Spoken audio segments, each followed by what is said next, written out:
The dossier was 11 pages long and smelled faintly of the photocopier, and Theo Calloway had read exactly none of it. It sat on the marble of his desk in the late June light, a slim, glossy folder with a name printed across the front in his mother's preferred font. Isla Beaumont. Beneath it, a photograph in which the woman had been arranged the way the Beaumonts arranged everything. 3/4 profile, a string of pale stones at her throat, a smile that had been told exactly how wide to be. Somewhere on page 4 there were her interests, vetted and listed, and on page 7 the projected synergies of a Calloway-Beaumont alliance, and on page 9 the words mutually beneficial, which his mother used the way other people used I love you. The whole thing was, in its way, a beautiful object. Theo wanted to throw it into the harbour. Instead, he buttoned his jacket and looked at Dan Reyes, who was standing in the doorway of the office with the particular stillness of a man who already knew what he was about to be asked, and had decided, on balance, to be appalled by it later. "So," Dan said, "logistically, you want me to go on your date?" "It is not a date." Theo straightened the folder so its edge ran parallel to the desk. "It is a transaction with a tasting menu. Logistically, that is a date with extra steps." Outside the window, the city had gone gold, the way it only did in summer. The avenues breathing heat up off the stone, the harbour flat and bright as a coin. Down on the 7th floor of the Halcyon, his hotel, his family's flagship, the one with his grandfather's initials worked into the lobby floor in brass, a private dining room had been booked for 8 o'clock under a name that was not Theo's, with a sommelier briefed and a string trio confirmed and 2 place settings laid out for a marriage neither party had agreed to. "You know the brief," Theo said. "You've met more shipping clients than I have. You can talk tonnage and you can talk weather and you can talk about absolutely nothing for 2 hours, which is the entire skill being tested tonight. You'll be Theo Calloway. You'll be charming. You'll be slightly bored, because I'm always slightly bored, apparently. My mother's note, not mine. And you will under no circumstances agree to anything. And the real Miss Beaumont will be sitting across from you, deciding whether the merger is worth my hairline." He paused. "Do I have a problem with my hairline?" "You have a problem with your whole evening," Dan said, which was fair. Dan was the only person at Calloway who treated Theo like a person rather than a letterhead, and that was precisely why Theo trusted him with this, and precisely why he felt sick about it. The plan had the elegance of all bad ideas. Theo's mother wanted a Calloway in that room. There would be a Calloway in that room. The fact that it would be Dan, in Theo's good Navy suit, with Theo's good Navy manners, was a detail nobody upstairs needed. "One dinner," Theo said. "She decides I'm tedious, the families decide we're incompatible, my mother gets to grieve a deal instead of a son, and I am never again handed a folder with a woman's smile rated out of 10 on page 2. It does not rate her smile out of 10. Page 2. Dan turned to page 2. He had the grace to wince. The phone on the desk lit and buzzed itself in a small, furious circle, and the screen said, "Mother," and they both looked at it the way you look at a wasp that has come indoors. Theo let it ring through to voicemail. A moment later, the transcript bloomed on the glass, brisk as a memo. "Darling, confirming 8. Wear the navy, not the grey ages you. Be interesting for 90 minutes. You can do anything for 90 minutes. Do not, and I mean this, order for her. The Beaumonts notice everything. So do I." "She's not wrong about the grey," Dan said. "Put on the navy," Theo said, and began, with the specific relief of a man handing his own life to someone better dressed for it, to take off his jacket. When Dan had gone, navy on, brief memorized, the door clicking shut on the smell of warm photocopier and lilies sent up by the florist who did the lobby, Theo stood alone at the glass, with the city going copper below him, and did the one thing he never did in front of anyone. He took out his phone, opened the camera roll, and scrolled to the only photograph in it that was not a building or a contract. His grandfather, behind this same desk, sleeves rolled, laughing at something off frame. A coupe of ginger ale set in front of a small boy, whose face was cropped out, because grandfathers in those days had not understood that the boy was the point. It was a habit he'd have been embarrassed to name. On the bad evenings, he looked at the cropped photograph and tried to remember the feeling of being the boy and not the desk. Back when the halcyon had been a place he was smuggled through on the service stair, fed sandwiches by Gus, allowed to be 9. Somewhere between then and the folder, he had become the thing his grandfather built, rather than the boy his grandfather laughed at, and he could not, standing at the glass, locate the exact afternoon it had happened. The penthouse, 40 floors up, had a view of 3 rivers and not one chair that anyone had ever curled up in. The leather of the sofa still smelled of the showroom. Nobody had ever warmed it. He ate standing. He slept like a man guarding something. He had, he realized, watching his stand-in's car pull away from the halcyon's awning into the gold, arranged his entire life the way his mother arranged a merger. For the synergies, mutually beneficial, every asset performing, and had somehow forgotten to leave a place in it where a person might simply sit down and be liked. He put the phone away. He could not bear the office. He took the service stair down out of the habit of a boy who had once been happy on it, and that was the entire reason, no more sinister than loneliness wearing comfortable shoes, that Theo Calloway came to be standing at the bottom of it at 7:30 on the night his own engagement began without him. That afternoon, before any of it, before the suite, before the borrowed dress, before the worst and best idea of her life, Isla had gone looking for her father to make her case one last time. She had her argument ready, all of it, the way she always did, that she was 26, that she was not a vineyard to be parceled into a larger estate, that a man who sent a folder was not a man she owed an evening. She had rehearsed it on the stairs of the Beaumont house, in the cool, dim hall that still smelled, faintly and forever, of her mother's gardenias and old book glue. And she had reached the half-open door of the study her father never used, and stopped, because he was in it. Laurent Beaumont was standing at the window with his back to the door, and he did not know she was there. And in his hands, he was holding her mother's perfume, the small, old bottle with the dulled silver cap that had sat untouched on a dressing table upstairs for 6 years. He held it the way a man holds a thing he is not allowed to want. His thumb moved across the glass, slow, as though he were polishing away a dust only he could see. The late light came through the bottle and laid a thin amber coin of it on the back of his ruined knuckle hand. He did not weep. Her father did not have the equipment for it. He only stood and turned the bottle and breathed once, deeply, the way you breathe near something you have lost the right to. Isla stepped back from the door. She did not say her argument. She walked to the front hall on the balls of her feet, the way she had as a child, sneaking past a sleeping house, and she carried the image of him out into the heat, without a word, and could make nothing of it then, except that it did not fit the man she had decided he was, and that she resented it for that, and that it would not leave her alone all the way to the hotel.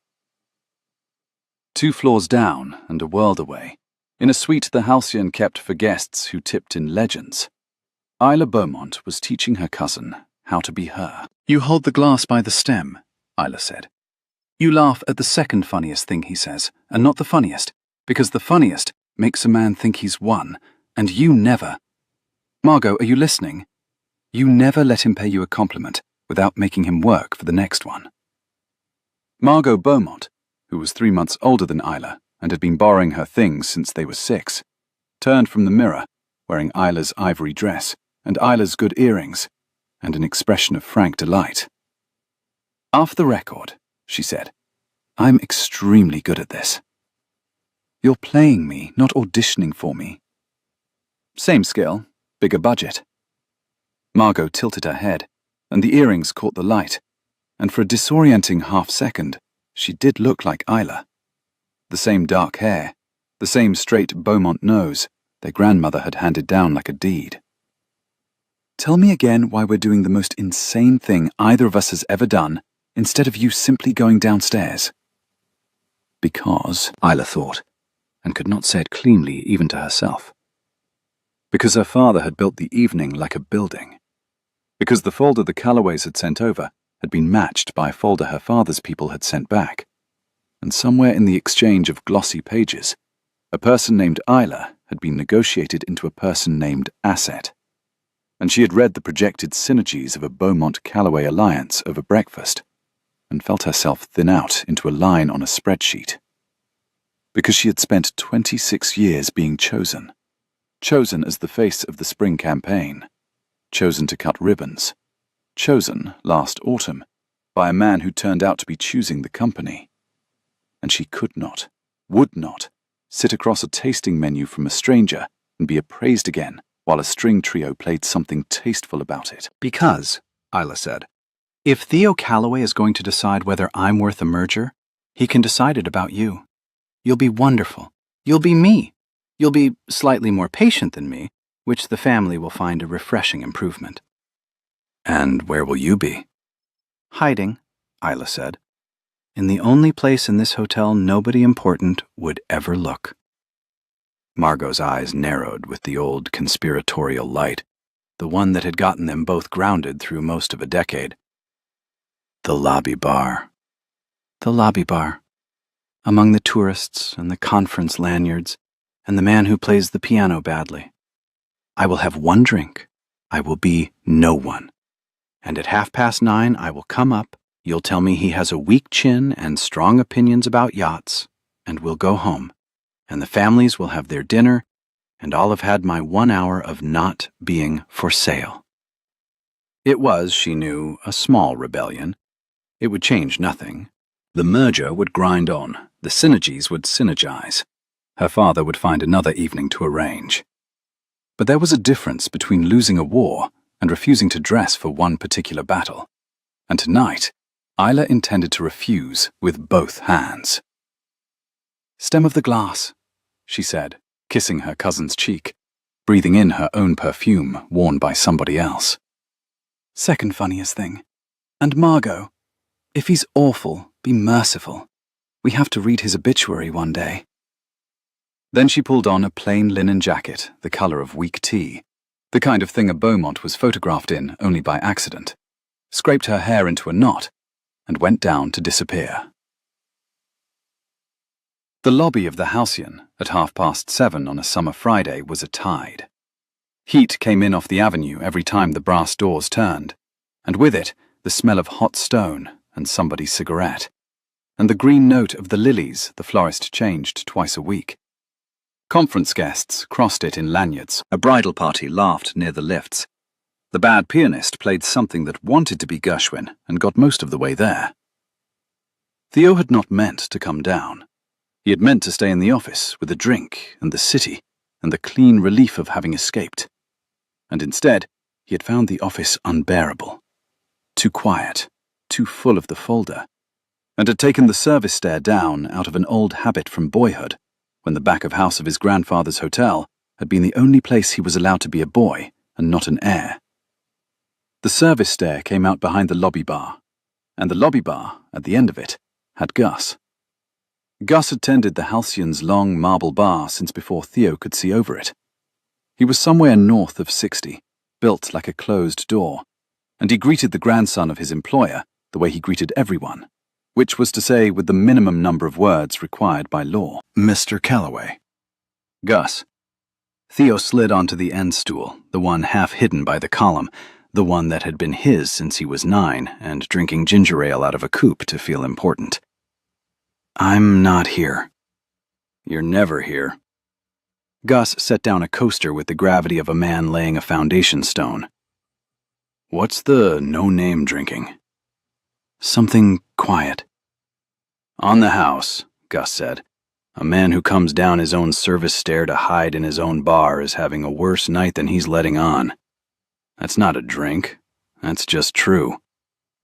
And he made him something amber and bitter without being asked, and went away down the bar to ignore him professionally, which was the kindest thing anyone had done for Theo all day. He had the glass halfway to his mouth when the woman in the tea-colored jacket sat down 2 stools along, set a small worn paperback on the marble, and said to Gus, with the air of someone laying down a weapon, "Whatever is the most honest drink you make?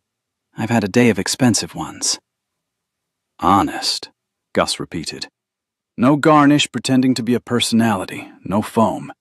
A bad martini if you have it. The kind a person makes at home when they've stopped trying to impress anybody." Gus considered her for a moment that lasted slightly too long. Then something almost human moved at the corner of his mouth.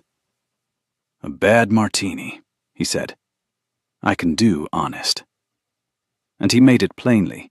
Gin and a breath of vermouth and a single olive that had given up on glamour, and slid it in front of her, and looked, just once, just briefly, down the bar at Theo, with an expression Theo would spend the next month failing to decode.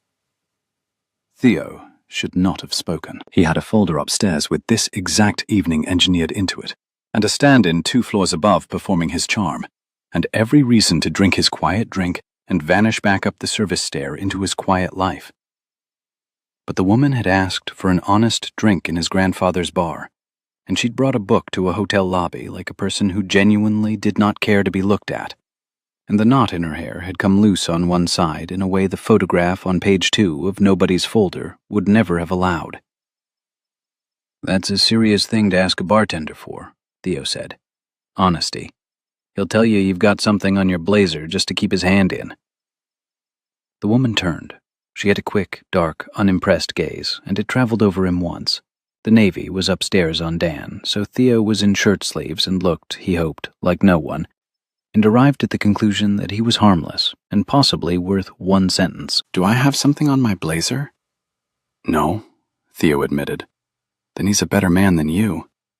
She lifted the bad martini, considered it, and drank with the unhurried seriousness of someone who'd earned it. "Don't take it personally. I'm being unkind to everyone tonight. It's a project." "That sounds exhausting." "It's the only honest thing I've done all day," she said. And there was something underneath the dryness, something that wasn't a project at all. And Theo, who had spent his whole life among people who said mutually beneficial when they meant other things, felt the precise small click of recognizing, in a stranger, the exact weather of his own evening. "I'll make you a deal," he heard himself say, "since we're being honest." "I don't make deals." Her mouth did something. "It's been a long-standing policy, as of about an hour ago. This one's free, no names."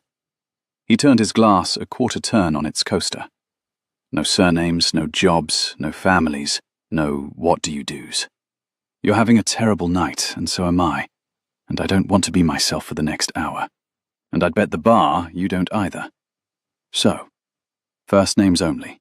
Lies permitted. Encouraged. We're 2 strangers in a lobby, and at the bottom of the glass, we get up and never find out a single true thing about each other.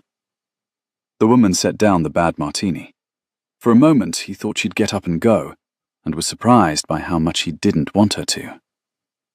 "First names only," she said slowly, testing it. "First names only. And they don't even have to be the real ones." "Especially not," Theo said. "That's the best part." Something eased in her shoulders, a guard he hadn't fully seen until it lowered.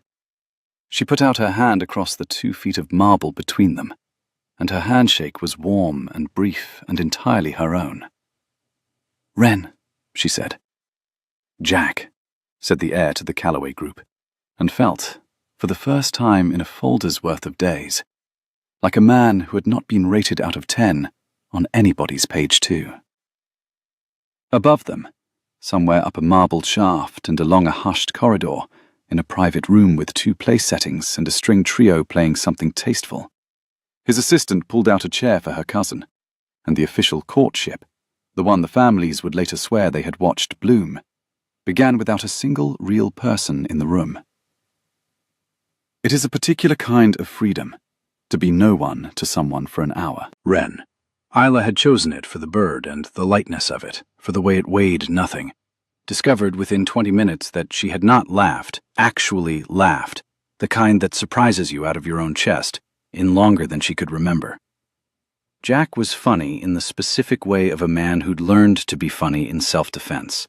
Dry and quick and quietly delighted when she beat him to a joke, which she did, often, because beating men to jokes was the one sport in which her family had ever let her compete.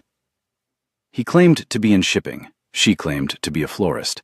They both knew the other was lying, and that was the entire pleasure of it. A florist, he said. So, when you said no garnish, pretending to be a personality— Professional opinion.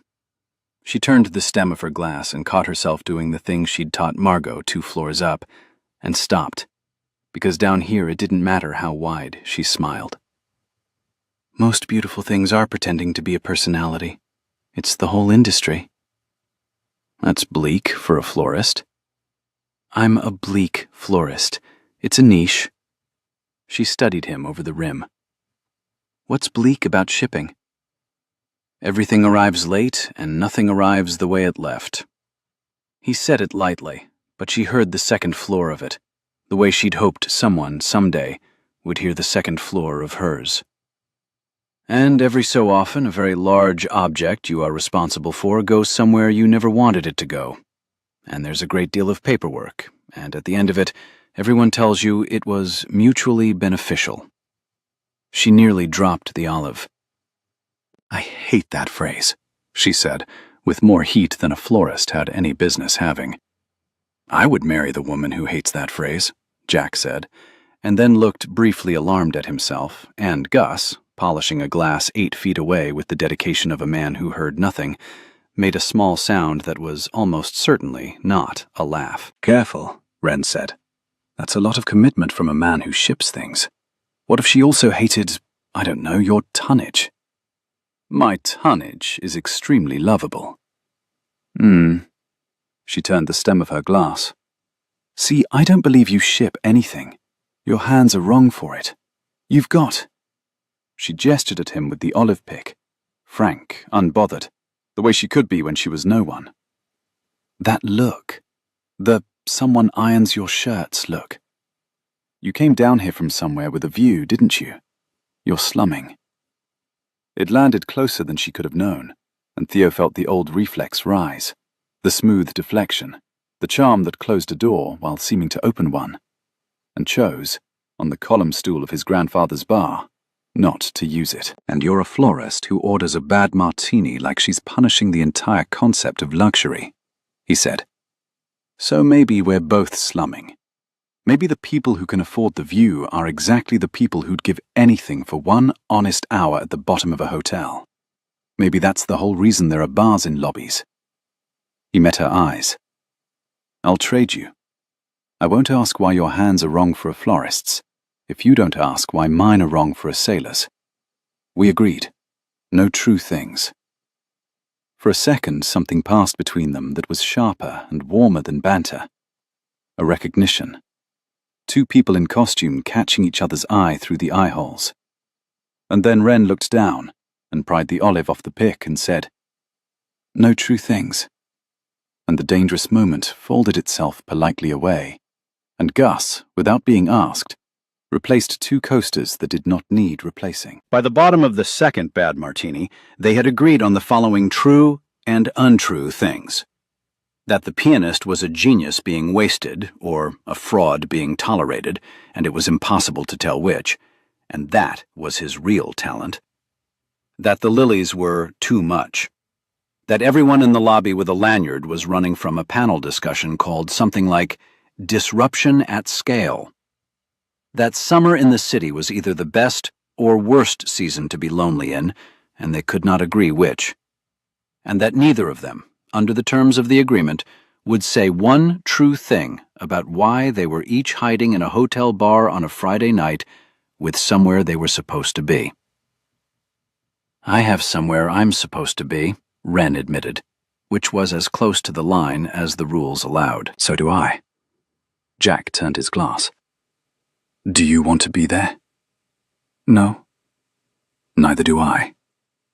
Then it's settled, she said, and lifted the terrible martini, and he touched his glass to it, and the small, bright sound of it went up into the noise of the lobby and was lost. And neither of them, then, would have believed that this, gin and a tired olive, and a fake name in a borrowed jacket, was the truest hour either of them had had in years, or that they had just begun lying to each other about the one thing that mattered, which was that they were exactly the two people the entire building above them was trying to introduce.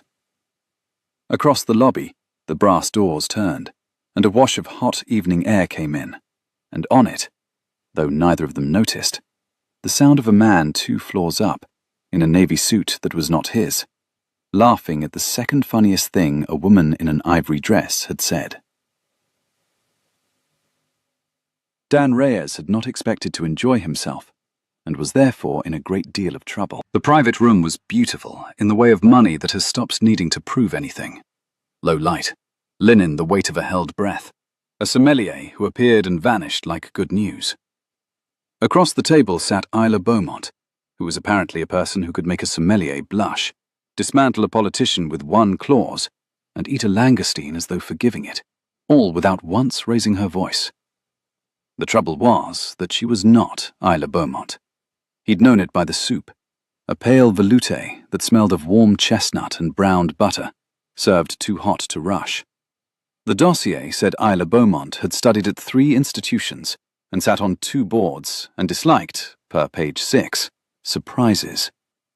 The woman across from him studied his face the way an actress studies a balcony, called the string trio darlings when they finished, and at one point, reaching for the bread, had said off the record, "This is the best I've eaten since drama school," and then gone slightly pale at her own mouth. Dan, who had spent 4 years protecting a man from his own honesty, recognized a fellow professional in over her head. "So," he said when the sommelier had gone. "Logistically." "Logistically," the woman agreed, with relief, as though grateful someone had finally said a word she understood. "You're not Isla Beaumont." The woman set down her fork with enormous care. "And you," she said, "order wine like a man who's afraid of it. Theo Calloway has a cellar named after his grandfather. You read the list like it might bite." There was a silence, in which the string trio, mercifully, covered everything. "Margot," she said finally, sticking out her hand across the langoustines. "Cousin, stand-in, off the record." "Dan," he shook it. "Assistant, stand-in, extremely off the record."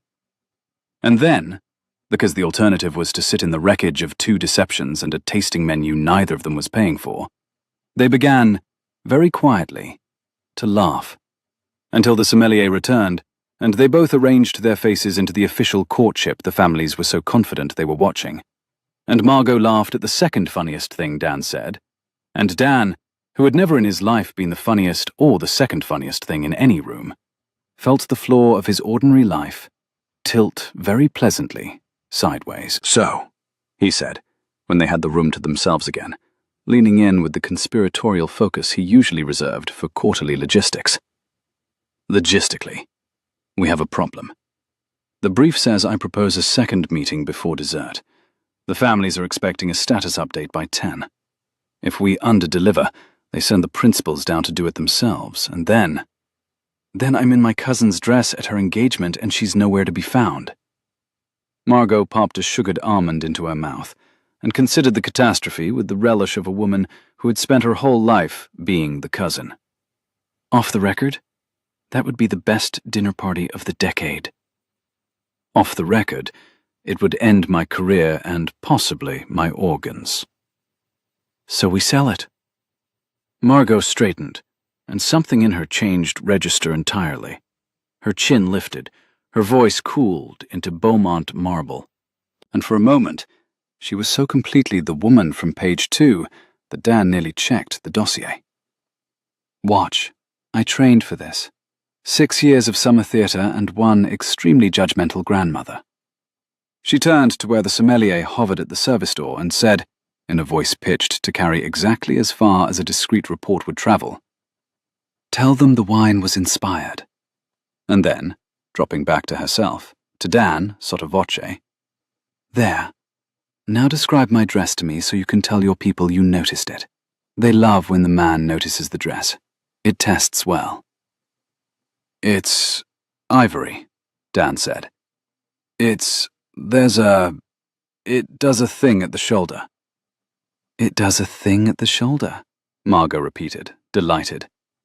You are the worst spy who has ever lived. How do you protect a man for a living? I protect him from things, not from women in ivory who do things at the shoulder. Different threat profile. He found, to his alarm, that he was leaning further in. What's your move? When the families ask how the great Theo Calloway is in person. Margot thought about it, and the theatre dropped out of her face.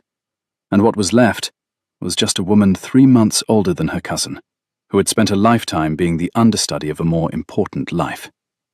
And she said, more quietly than she'd meant to, I'll tell them he listened. That he asked what I wanted, and waited for the answer. That nobody at one of these dinners has ever done that, and the one who finally did wasn't even... She stopped, and the candle did its work, and Dan stopped breathing in a way that had nothing to do with the brief. The door opened. The sommelier, returning with the dessert wine and a question about the principal's availability for a photograph, found the future Mr. Calloway and the future Mrs. Calloway sitting a careful, scandalous, entirely convincing 8 inches apart, gazing at each other with an intensity that would be reported upward as chemistry, and was, in fact, just true. It was the most successful fake romance in the history of either family, because by the cheese course, it had quietly stopped being fake, and the only 2 people on Earth who knew it were the only 2 people on Earth being paid, in a manner of speaking, to lie about it. They think we're falling in love up here, Margot whispered, when the sommelier left again. Technically, Dan said, they're not wrong about the room.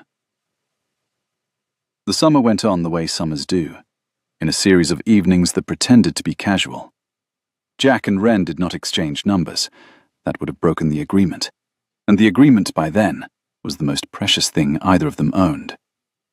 Instead, they did something stupider and braver. They agreed on Thursdays, the lobby bar, the column stool, and the one beside it. 8:30. No promises. No apologies if the other failed to come. It was, Isla thought, the most romantic and least sensible arrangement of her life. An entire courtship built on the honor system and a bartender's discretion. Gus never asked. Gus, in fact, began reserving the 2 stools without being told, with a small, folded, reserved card he produced from beneath the bar like a magician palming a coin. And when Theo tried, once, to thank him, Gus said only, I run a bar. People meet at it. I'd be a poor bartender if I had opinions. And then ruined it entirely by adding, the bird's better company than the folder, and walking away before Theo could ask how in God's name he knew about the folder. They met 5 Thursdays running. Isla learned that Jack hummed when he was thinking, and stopped the instant he caught himself, as though humming were a confession. She learned he tipped Gus like a man apologizing for something. She learned that under the dryness, he was unbearably, almost unfashionably, kind. That he'd once, mid-sentence, gotten up to help a lost conference guest find the right ballroom, and come back and finished the sentence, and that he had no idea this was remarkable. He learned that she drew on bar napkins when she talked, small, ferocious sketches she crumpled before he could see, a hand, a window, the bad pianist, and that she pretended to be a bleak florist, but spoke about color the way other people spoke about their children. He learned that she flinched, very slightly, whenever anyone in the lobby was photographed, an old animal flinch she'd clearly spent years sanding down. He learned that she was the funniest person he had ever met, and that she did not believe a single person had ever liked her for it. The second Thursday, it rained. The first real summer storm, the kind that turns the avenue to a sheet of moving light and drives the whole lanyard convention indoors at once. The lobby filled and steamed. The Lily's green note went sharp and wet. Somewhere a drainpipe found a rhythm. Wren came in soaked to the shoulders, having walked the last block rather than be delivered, and stood dripping and furious and laughing at herself by the brass doors. And Theo did a thing he did not decide to do. He took off his own jacket, the unremarkable grey one that made him no one, and crossed the lobby and put it around her shoulders without ceremony, the way you'd write a chair, and went back to the bar before she could make it mean anything. She wore it for the rest of the night. It smelled of cedar and the warm iron smell of a thing recently pressed, and she kept her hands in the cuffs and did not give it back, and neither of them mentioned it, and when she finally left, she still had it on, and Theo walked back up the service stair in his shirt sleeves in the cooling night, perfectly, idiotically warm. He owned, by inheritance, a great deal of the visible world. He could not remember ever having given a single piece of it away, and felt it leave like that, gladly, with both hands, glad to be carrying her home on someone's shoulders, even if the someone was only his second-best coat. The third Thursday, he learned what she was made of, and it was the night he stopped being able to pretend this was a game. A man at the end of the bar, expensive, loud, 3 drinks past charming, had begun taking his evening out on a young server, a boy of perhaps 19, with a fresh halcyon pin and a tray that trembled. The man wanted a thing the kitchen had stopped making at 9. The boy apologized. The man found the apology insufficient and said so, and then said worse, leaning in with the particular cruelty of people who have learned that money muffles the sound of their own voice. The lobby did what lobbies do. It looked away. Gus reached, slow, for the phone that would summon someone with a radio. Wren got there first. She did not raise her voice. Theo would remember that for the rest of his life. That she did not raise her voice. She stepped between the man and the boy, as though she'd been heading that way anyway, and she said, pleasantly, "He told you no. That's the whole answer. The kitchen's closed, the boy's 19, and you've had a lovely night you're about to ruin over a sandwich." When the man started to swell, she added, in exactly the same pleasant register, "I'd think very hard about the next sentence. This is a small city, and you have a memorable face." Then she turned to the boy, took the trembling tray out of his hands as naturally as a sister, the cold glass rims chiming once against each other, set it on the bar, and said, "Go on, I've got it. Tell them I sent you." Though she had no standing to send anyone anywhere, was no one here, was a bleak florist in a borrowed jacket. And the boy went, and the man, robbed of an audience and a target, paid and left. And the lobby quietly resumed pretending it had seen nothing. "You've done that before," Theo said, when she came back to the column stool, and her hands were shaking now that it was over, the way the truly brave shake afterward, and never during. "I've had it done to me before," she said, which was a different and worse answer. Not the sandwich, the voice, the leaning in. She picked up the bad martini, and her hand steadied around the honest weight of it. "When you grow up being decorative, you learn the exact sound a man makes right before he decides you're his to correct. I just wanted to get the boy out of the room before he learned it too young." She tried to make it a joke and could not quite, and that failure, the small crack where the wit ran out and the real thing showed, undid Theo entirely. He understood, watching her steady her own hand, that he was not playing at anything, that the woman in front of him would put herself between a frightened boy and a cruel man in a room where she had nothing to gain and no name to protect, and that this, not the folder, not page 2, not the synergies, was who Isla Beaumont actually was when she thought no one important was watching. He'd come down a service stair to hide from marrying her. He stayed on the stool that night because he could not imagine, suddenly, marrying anyone else. "Can I ask you a not-allowed question?" he said on the 4th Thursday when the lobby had thinned and the pianist had gone home, and it was only the two of them and Gus and the lilies. "You can ask. I reserve the right to lie." "Why this?" He turned his glass. "Why a bar and a fake name and a man who told you he ships things? You could be anywhere. You could be with anyone. Why are you hiding here with me on a Thursday?" Isla looked at the bad martini for a long time. "Because here," she said, "nobody has decided in advance what I'm worth." She heard her own voice go thin and hated it. "Up there? Out there?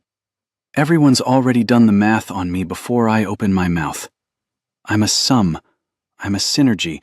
I'm a smile that's been told how wide to be. She turned the napkin under her fingers.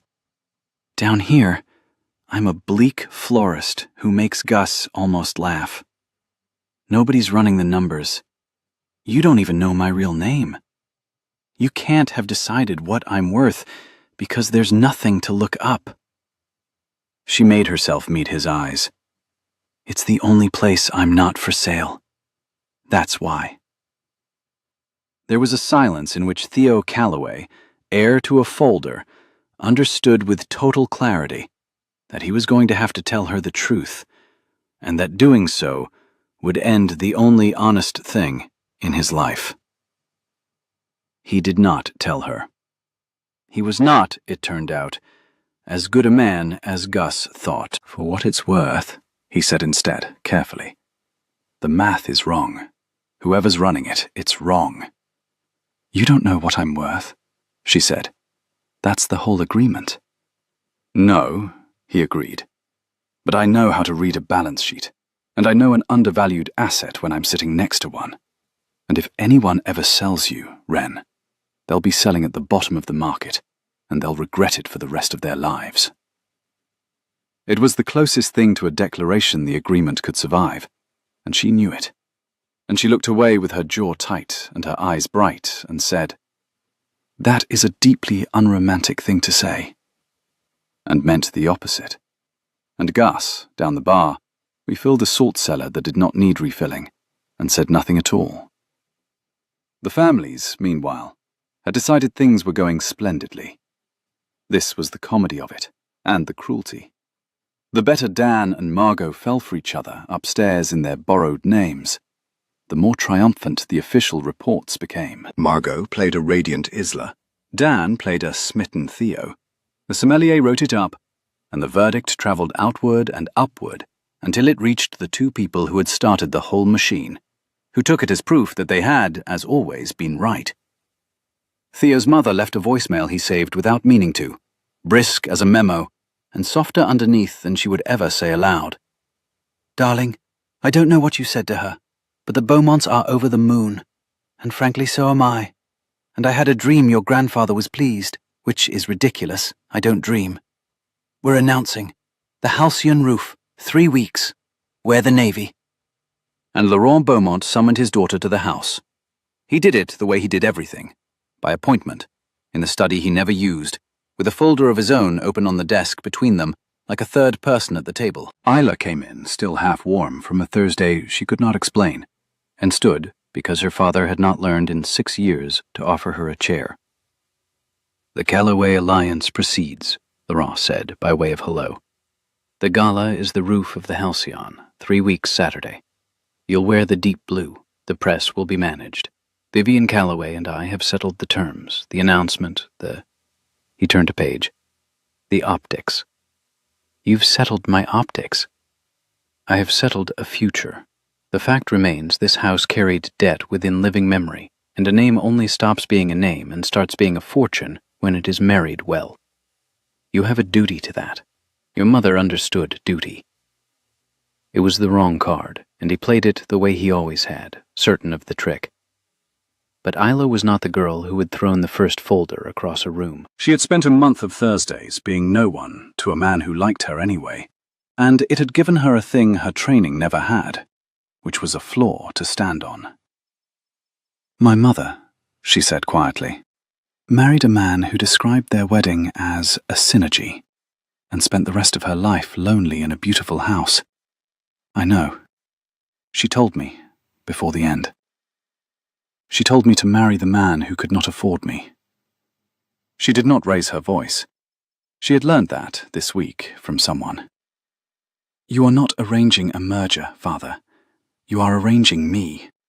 And I am not a parcel of the estate, and I will go to your gala, and I will smile for your press, because I am still your daughter, and I keep my promises. But understand that you are spending something at that party that you will not get back. And you are spending it on optics, and one day you will want it, and it will be gone. For a long moment, Laurent Beaumont said nothing.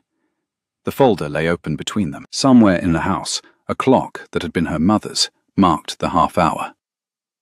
"You may go," he said at last. Not a victory and not a surrender, only a man retreating to a ground he understood, to think about a sentence he had not forecast. But Isla saw, on her way out, that he did not turn another page of the folder, that he sat with his ruined knuckle hands flat on the closed cover, looking at nothing. And she remembered the perfume and the amber coin of light, and went out into the heat carrying 2 fathers now instead of 1, and could not reconcile them, and did not yet know that she would have to. The trouble, when it came the way the worst things always did, through a small, ordinary object on a Tuesday. It was not a Thursday. Theo had come down for an entirely innocent reason, a problem with the loading dock that only the grandson seemed able to solve, and had crossed the lobby in the early evening with his head full of tonnage, and had stopped because there, by the lilies, in the full light of the chandelier, with no jacket the colour of weak tea to hide her, was Wren. Except she was not hiding. She was being photographed. A man with a clipboard was steering her toward the light. A woman was fussing the shoulder of a dress that cost more than the loading dock's monthly wage. And Wren, who flinched at cameras, who drew on napkins, who hated being a smile told how wide to be, was standing in the center of the Halcyon's lobby, being a smile told exactly how wide to be. And on the easel beside her, in his mother's preferred font, was a sign. Beaumont times Calloway. An evening to celebrate the engagement. And the date. The gala his mother had announced, now a week and a half off, close enough to count in days rather than weeks. And 2 photographs, side by side, of the happy future couple. A man in navy who was Dan, and a woman in ivory who was, unmistakably, Margot. Theo stood very still in the middle of his own lobby and did the math. He did it the way he did everything, fast and against his will. The florist who hated mutually beneficial. The woman who flinched from cameras and had a smile she'd been trained to wear. Wren, for the bird, for the lightness. He had let her draw on napkins for a summer of Thursdays, and never once turned over the obvious card, because the obvious card was unthinkable, because the universe did not arrange for a man to fall in love with the exact woman his mother had filed under page 2. Across the lobby, the woman he had been calling Wren looked up from the camera and saw him, and Theo watched her face do the thing his had surely just done. The flicker, the recalculation. And then, with a control that broke his heart, she smiled at him, the practiced smile, the one for strangers, the one that meant nothing, because to her, he was still Jack who ships things, a man she'd never expect to see in this lobby on a Tuesday, a coincidence, a near miss, a stranger who must not, here, in front of the clipboard, be allowed to be anything else. She did not know. That was the thing that undid him, standing there with the loading dock forgotten. She had no idea that Jack was Theo, that the man she met on Thursdays was the photograph on the easel, that the only place she wasn't for sale had been the entire time the one transaction her whole family was arranging. She thought she'd kept her 2 worlds separate. She had no idea they had been the same world all along, and that he had known her real worth, had read it on page 2 before he ever bought her a bad martini. She thought she was safe. She thought he was no one. He could cross the lobby right now and tell her, "Wren, it's me. It's both of us. We're the deal." He could watch her understand. He could watch the only honest hour of her life curdle into one more thing that had been arranged. Theo Calloway turned, walked back to the service stair, and did not tell her, and told himself it was Mercy, and knew, even as he climbed, that it was cowardice wearing Mercy's good navy suit. He carried it for 9 days. 9 days is a long time to know the thing the person you love does not. He learned the exact shape of the agony of it, At the Thursday bar, where she arrived radiant and unguarded and called him Jack, and he had to answer to it. On the phone with his mother, who said the gala arrangements were proceeding beautifully and the young people seemed terribly happy. Darling, your father would have been pleased. And Theo had to swallow the fact that the young people his mother meant were a cousin and an assistant who were, by all accounts, genuinely and inconveniently falling in love in a series of private rooms. In his own office, where the folders still sat, Isla Beaumont, and he could no longer read the name without hearing her order an honest drink. He went, on the 7th day, to Dan. "You knew," Theo said. It was not quite an accusation. Dan, to his credit, did not pretend. "I knew Margot wasn't Isla by the soup.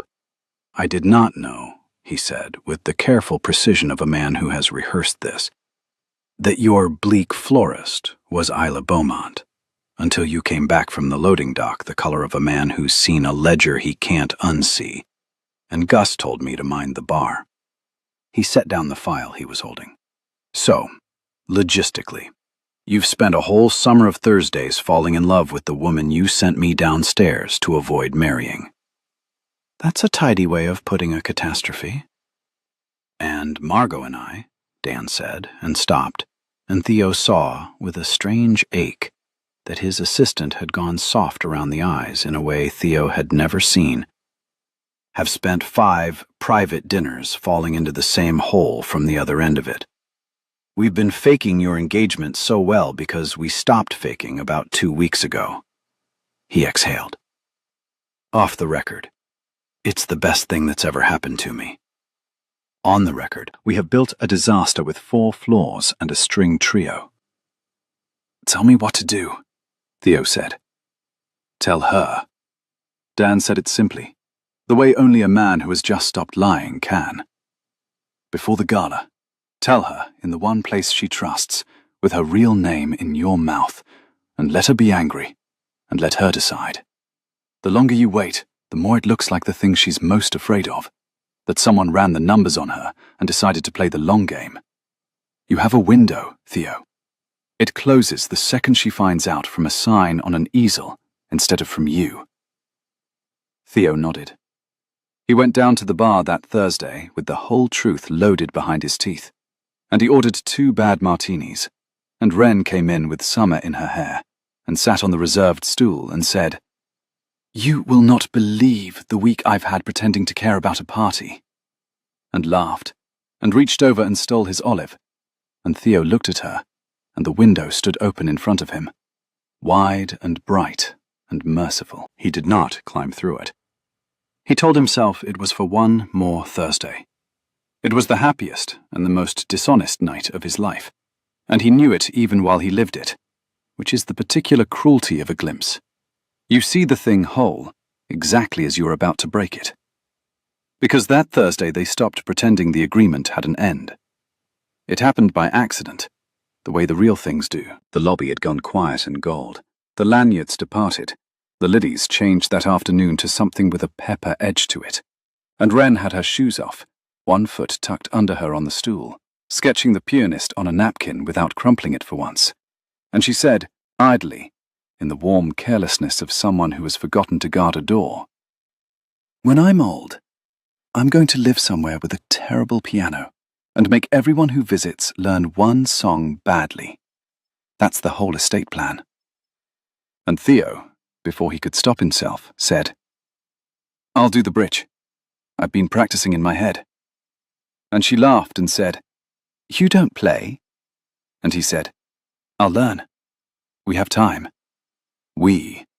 And the words sat down at the bar between them, and neither of them moved it. So they built it, that hour, the way children build a fort out of 2 chairs and a sheet. The terrible piano. The bad martinis they would still make wrong on purpose at 70.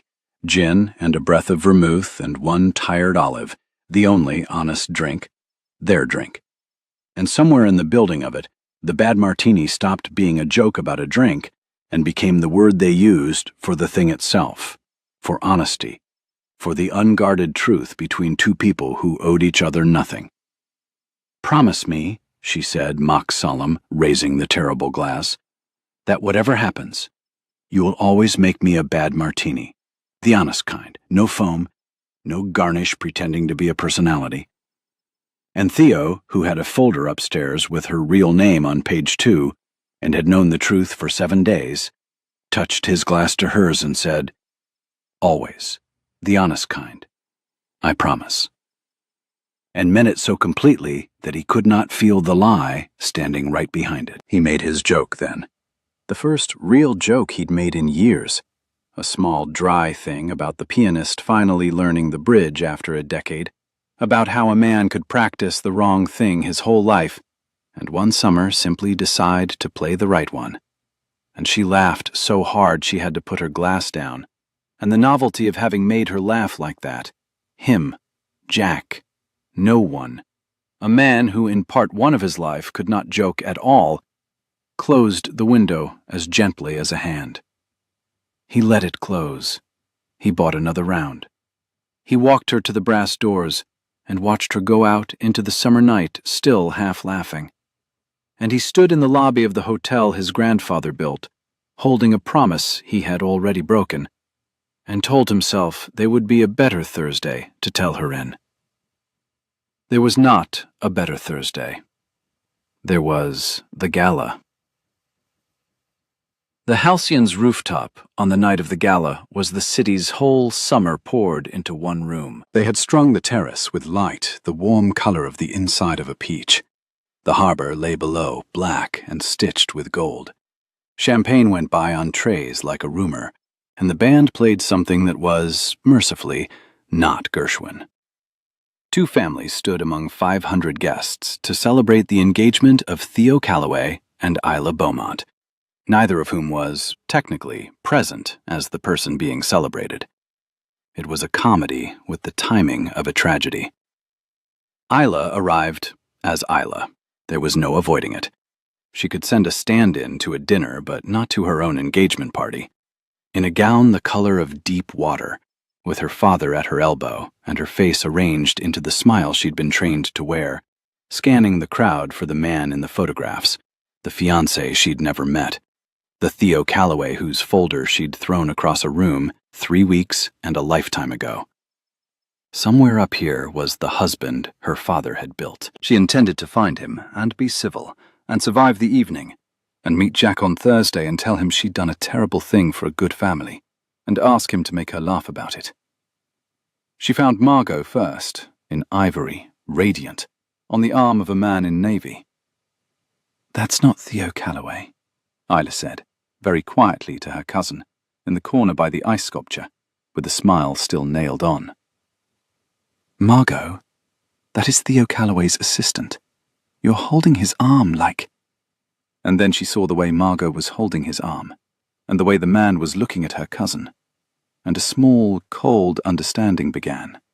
The wrong shape, the wrong size, the way understanding always begins.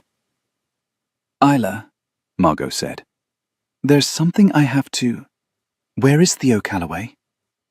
And then a voice behind her, dry, quiet, unbearably familiar. A voice she had heard order honest drinks all those Thursdays, said, "He's here. He's been here the whole time." Isla turned. Jack stood in front of her in a navy suit that fit him the way money fits a body that has never once doubted it would be fed. Jack, with his loosened collar gone, with his service stare shirt sleeves gone, with the lobby and the bad martinis and the bird name gone, standing under the peach-colored light with the whole architecture of who he actually was assembling itself in front of her like a building going up in reverse. The way the room turned toward him, the way her father's people straightened, the Calloway initials worked into the floor 4 stories below, the man, the merger, the folder, the husband her father had built. "Jack," she said. It came out wrong. "Theo," he said. "Theo Calloway. Wren," and his voice cracked on it, the name he'd given her permission to invent. "Isla. Your name is Isla Beaumont, and mine is Theo Calloway, and we were never strangers. I'm so sorry. I have been so sorry for 9 days. 9 days. That was the number that did it. Not the suit, not the lie, not the bird name going quiet in his mouth. 9 days. He had known for 9 days. He had sat across from her on 2 Thursdays, with her whole real worth already read off page 2. Had let her say, "Nobody down here has decided in advance what I'm worth." Had bought her honest drinks, while holding the single most dishonest card in the deck. Had let her believe she was no one to him, when she was, in fact, the most thoroughly researched person in his life. The math she had run her whole life. That affection toward her was always strategy. But every man who reached for her hand had first reached for her ledger. That the only safe love was the love of someone who could not look her up. The math she had bet a summer of Thursdays against came back in, and it balanced. And it was the cruelest sum she had ever solved. "You knew," she said. The smile was gone now. There was nothing trained left to hold up. "On the bar, the bad martinis. You let me. I told you I wasn't for sale, and you knew you'd already bought the file." Her voice did not rise. That was the terrible part. It went lower and lower, the way deep water does. Was any of it a bad martini, Theo? One honest thing? Or was the whole bar just a longer way of running the numbers? Get her to like the man before she finds out he's the merger. Soften the asset before the acquisition. No. Maybe you really did decide what I was worth. She was crying now, without permission, the way she had not cried since the cameras taught her not to. Maybe Jack was the strategy. Maybe the kindest man I ever met was just a Calloway, being patient. She stepped back from him and the peach light and the whole bright comedy of the doubled families.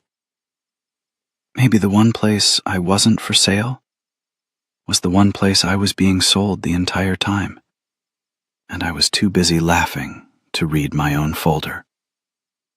"Isla, don't," she said. "Don't make me laugh.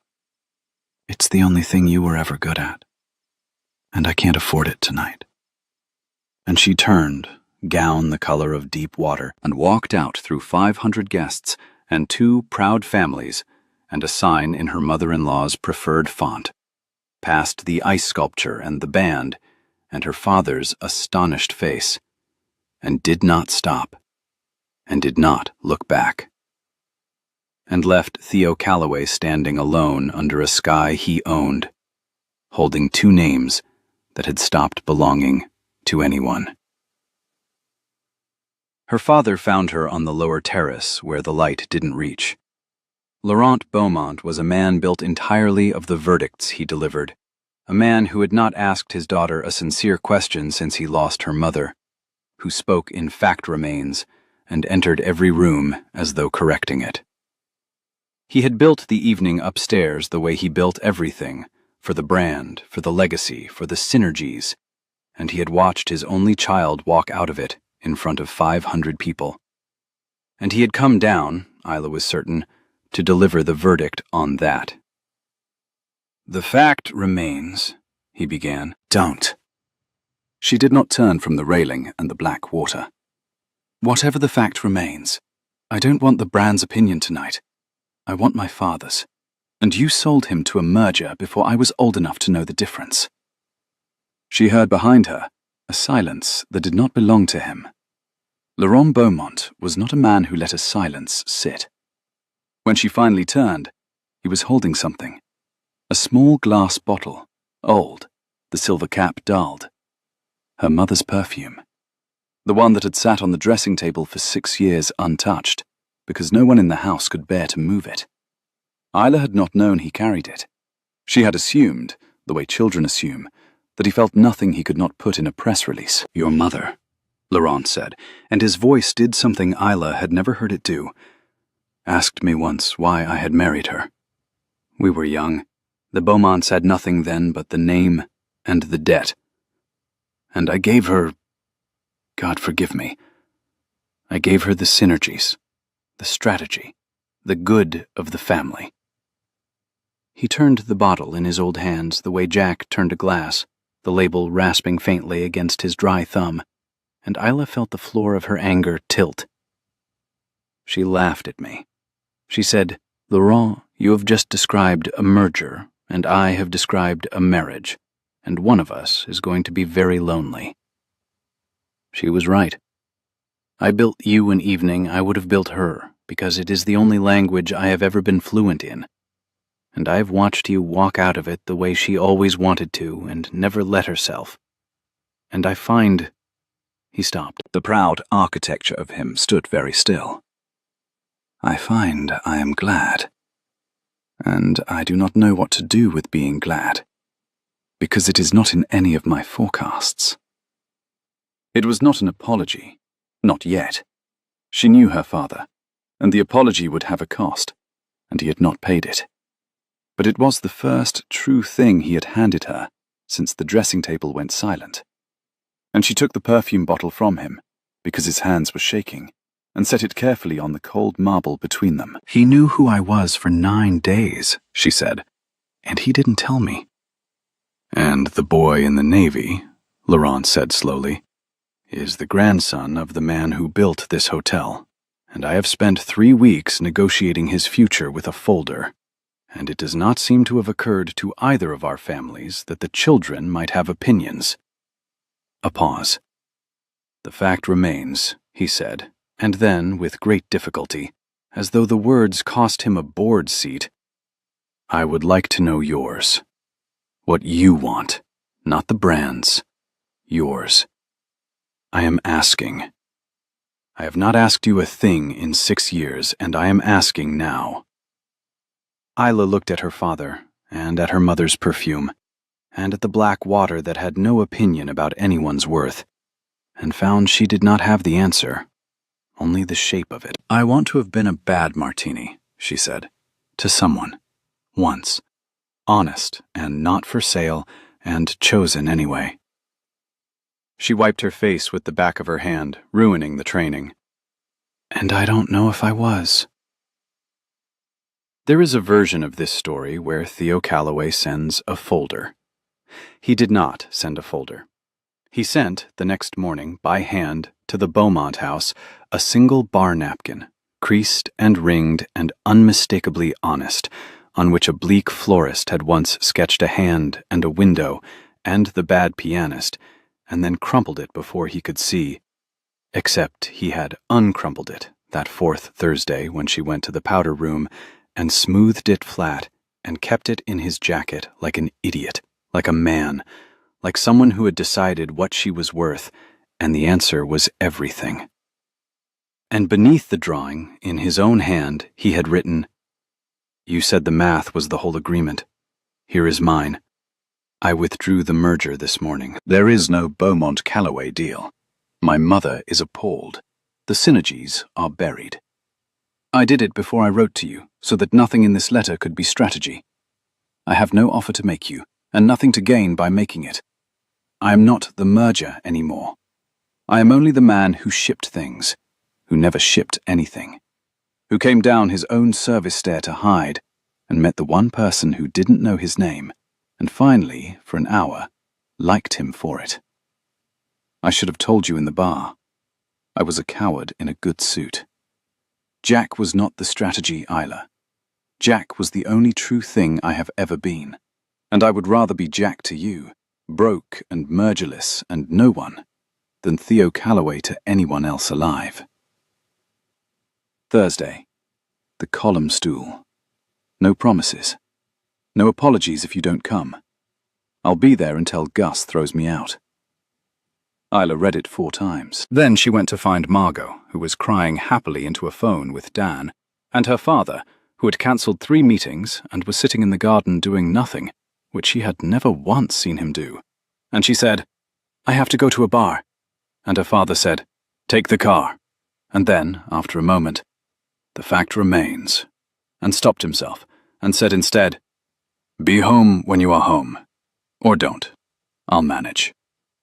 Which was, from Laurent Beaumont, a cathedral of an apology, and they both knew it. He withdrew the merger publicly the following week. Isla had not asked him to. That was the part she would keep, later, the way you keep the one gift no one was obliged to give. He did it at the quarterly briefing, in front of a room of analysts and 2 trade reporters, and the institutional weight of everyone who had ever called him formidable. And he did not soften it. There has been speculation, Laurent Beaumont said, from a podium he had commanded 100 times, regarding a Beaumont-Calloway alliance. I am here to end it. There will be no alliance. The arrangement was mine.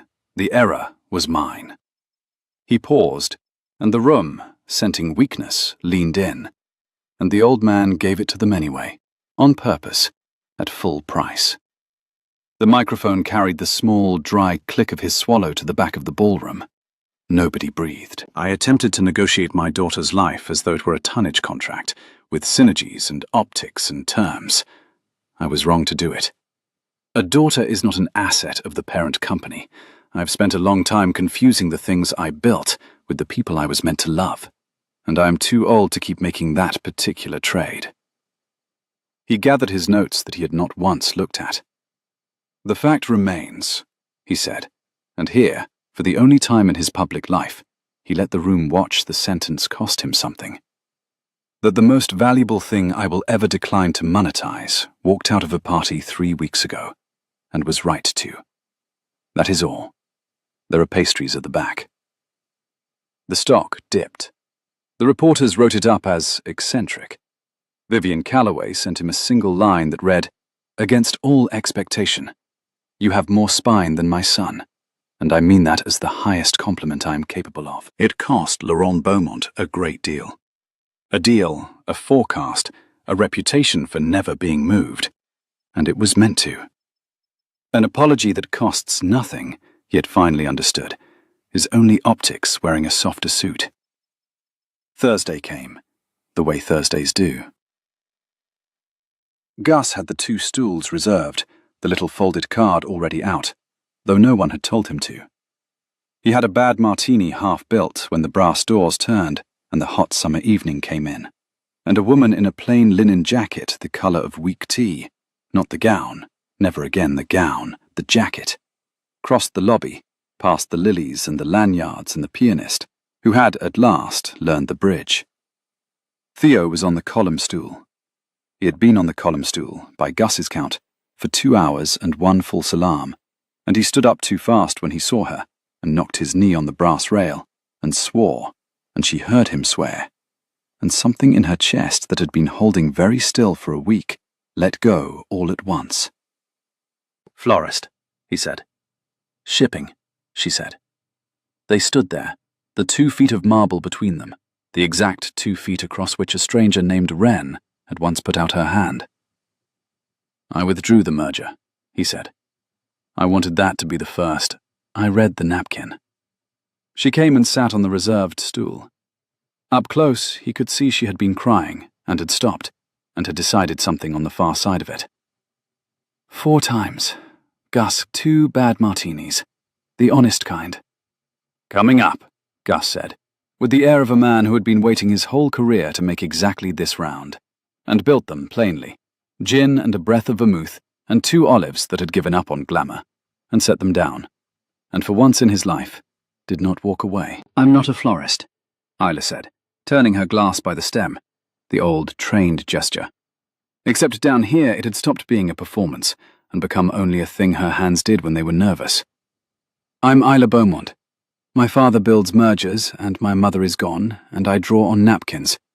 And I've spent my entire life being a smile told how wide to be. And the only hour I ever felt like a person was on this stool, with a man named Jack, who turned out to be the husband I was running from." She made herself look at him. "And I don't know how to forgive you for 9 days. I want to. I don't know how. So I'm not going to pretend I do." "I'm not a man who ships things," Theo said. "I'm Theo Calloway, and I read your file before I knew you, and I'm ashamed of it. And I knew who you were for 9 days, and I let you say you weren't for sale, and I said nothing, because telling you would have ended the only true thing in my life. And I was a coward, and I'd rather earn your forgiveness over 100 Thursdays than be handed it tonight." He turned his glass. I don't have a folder. I don't have a merger. I don't have anything to offer you but the bad martini. That's the whole estate. Gin, vermouth, one tired olive, and a man who finally learned to make you laugh. You promised me the honest kind. She did not look at him when she said it. She looked at the drink, at the single tired olive, and her voice was very level and very dangerous. On this stool. You raised the glass and you said always, the honest kind. No garnish pretending to be a personality. And I believed you. And the whole time, the worst garnish at the bar was you. A bad martini was the one thing we had that couldn't be faked. And you faked it. So don't tell me it's the whole estate. Tell me whether the estate was ever real. It was the cruelest and fairest thing she could have said, and Theo took it standing. The drink was real, he said. The name was the lie. I gave you a false name and a false job, and I let you keep a false idea of where I came from. And all of that was a coward protecting the only good hour in his life. But I never once faked the bad martini, Isla. Everything I said over the honest kind was the truest thing I've ever said to anyone. The man who hummed and stopped, the man who wanted to learn the bridge, the man who'd give up the view for one stool at the bottom of a hotel. That man wasn't Jack, and he wasn't Theo. He was just me, finally, with the folder closed. He set his hand flat on the marble, not reaching for hers, only near it. I broke the promise about the name. I never broke the one about the drink. Pour out everything I ever told you and check it against the gin. None of it foamed. For a long moment, the only sound was the pianist going carefully up the bridge, and Gus pretending the salt cellar was the most fascinating object in the Western Hemisphere. That, Isla said at last, unsteadily, is a deeply unromantic thing to say.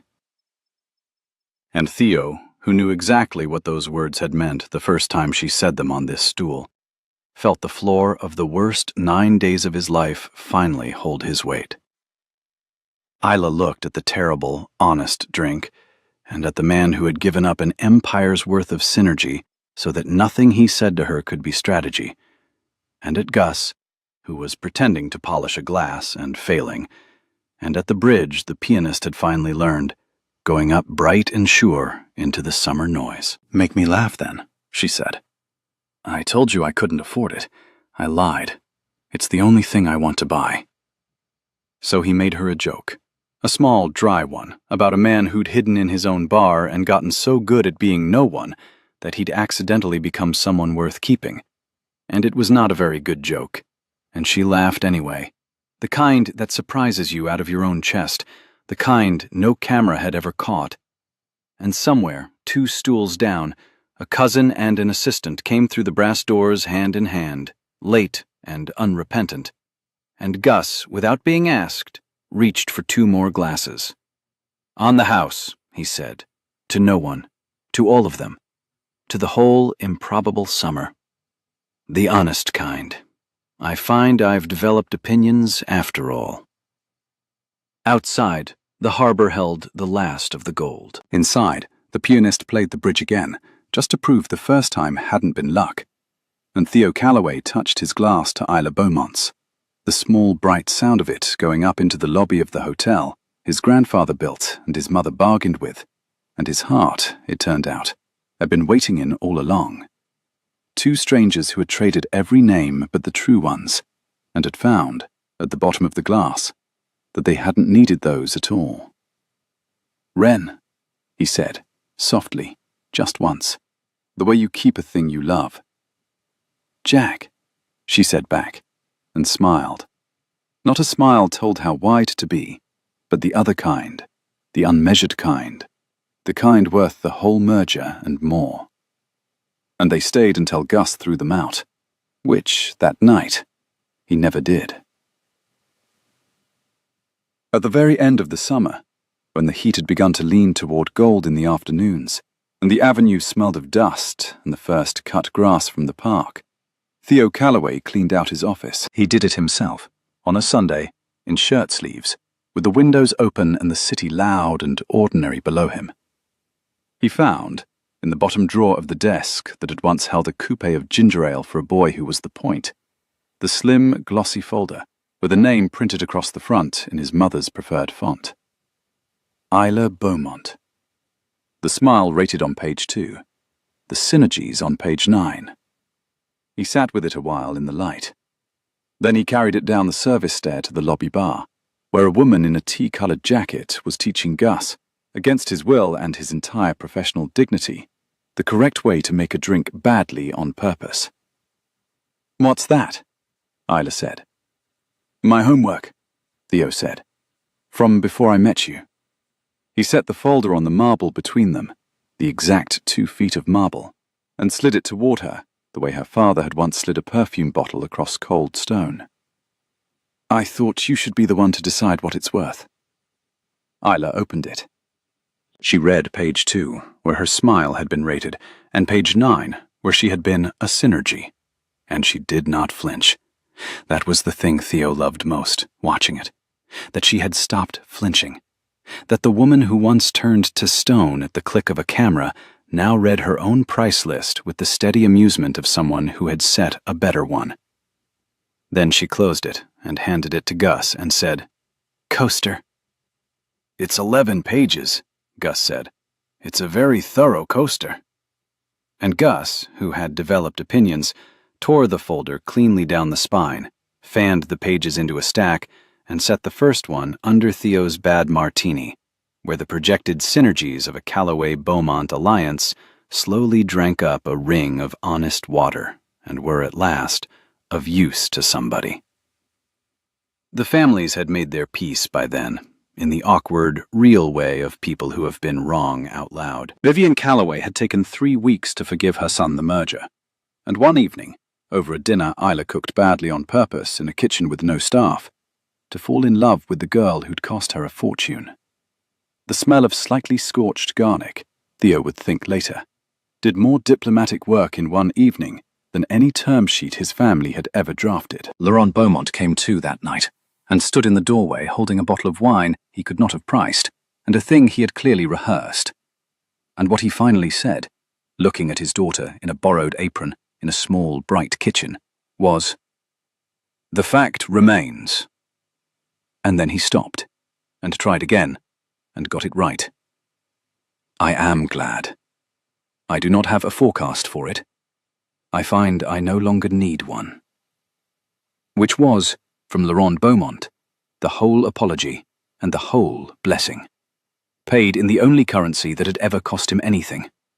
And his daughter crossed the kitchen and put her arms around him, and he held her mother's daughter the way he had held her mother's perfume, with both hands, like a thing he had finally been given the right to want.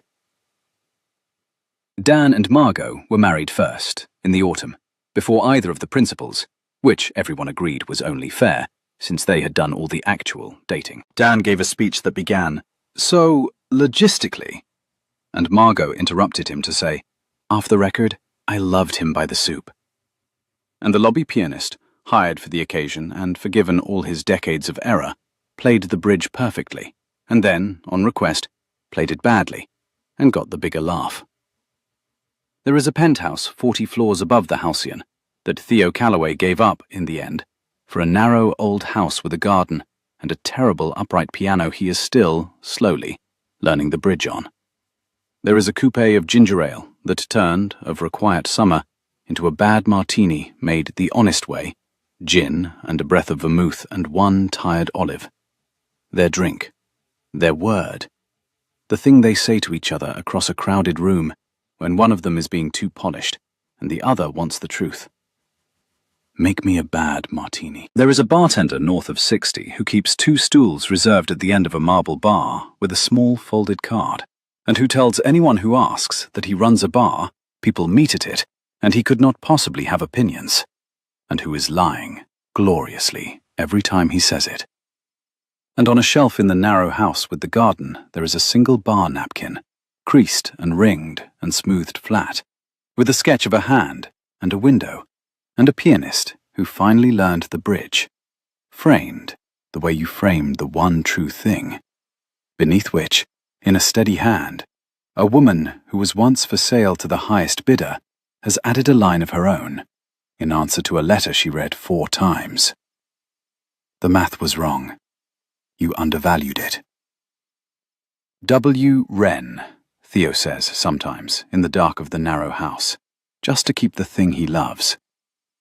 Jack, she says back, and somewhere below the window, the city turns gold.